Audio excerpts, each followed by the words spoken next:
Belasan tenaga pendidik di Pali menjalani penyuntikan dosis kedua vaksin di RSUD Kabupaten Pali. Vaksin pada bulan Ramadan ini dilakukan seperti biasa, yaitu screening yang ketat. Kadinkes Pali Mudakir menjelaskan, pelaksanaan vaksinasi dosis kedua bagi tenaga pendidik ini sebagai persiapan pembelajaran tatap muka setelah ada keputusan dari pemerintah.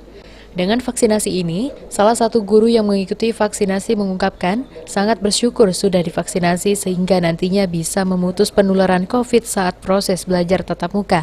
Namun dirinya juga berharap siswa juga nantinya diprioritaskan mendapatkan vaksin karena mereka juga akan berinteraksi dengan guru. Mohon sendiri.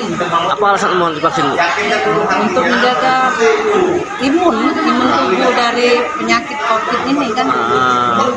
Sesudah divaksin apa yang dirasa, Bu?